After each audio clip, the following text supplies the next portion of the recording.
కర్ణాటకలో దారుణం జరిగింది. వేరియాలో ప్రియురాలు దర్శిత నోట్లో డిటోనేటర్లు పెట్టి అత్యంత దారుణంగా హతమార్చాడు ప్రియుడు సిద్ధరాజు. ఆ తర్వాత మొబైల్ పేలి చనిపోయినట్లుగా చిత్రీకరించేందుకు యత్నించాడు. పారిపోయేందుకు ప్రయత్నించగా స్థానికులు పట్టుకొని సాలిగ్రామ పోలీసులకు అప్పగించారు. దీనిపై దర్యాప్తు చేపట్టిన పోలీసులు మృతురాలిని కేరళవాసిగా గుర్తించారు. ఆమెకు ఇదివరకే వివాహం అయిందని తెలిపారు. అక్రమ సంబంధమే హత్యకు దారి తీసిందంటున్నారు పోలీసులు. మరోవైపు దర్శితపై అత్తింటి వారు దొంగతనం కేసు పెట్టారు. ఇంట్లో 30 తులాల బంగారం, 5 లక్షల నగదు అపహరణకు గురైందంటున్నారు. దీంతో దొంగతనానికి హత్యకు ఏమైనా సంబంధం ఉందా అనే కోణంలో లోతుగా దర్యాప్తు చేస్తున్నట్టు తెలిపారు.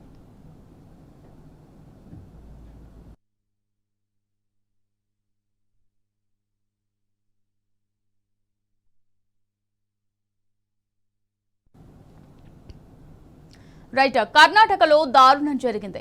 ఏరియాలో ప్రియురాలు దర్శిత నోట్లో డిటోనేటర్లు పెట్టి అత్యంత దారుణంగా హతమార్చాడు ప్రియుడు సిద్ధరాజు. ఆ తర్వాత మొబైల్ పేలి చనిపోయినట్టుగా చిత్రీకరించేందుకు యత్నించాడు. పారిపోయేందుకు ప్రయత్నించగా స్థానికులు పట్టుకొని సాలిగ్రామ పోలీసులకు అప్పగించారు. దీనిపై దర్యాప్తు చేపట్టిన పోలీసులు మృతురాలిని కేరళవాసిగా గుర్తించారు. ఆమెకు ఇదివరకే వివాహం అయిందని తెలిపారు. అక్రమ సంబంధమే హత్యకు దారితీసిందంటున్నారు పోలీసులు. మరోవైపు దర్శితపై అత్తింటి వారు దొంగతనం కేసు పెట్టారు. ఇంట్లో 30 తులాల బంగారం, 5 లక్షల నగదు అపహరణకు గురైందంటున్నారు. దీంతో దొంగతనానికి హత్యకు ఏమైనా సంబంధం ఉందా అనే కోణంలో లోతుగా దర్యాప్తు చేస్తున్నట్టు తెలిపారు.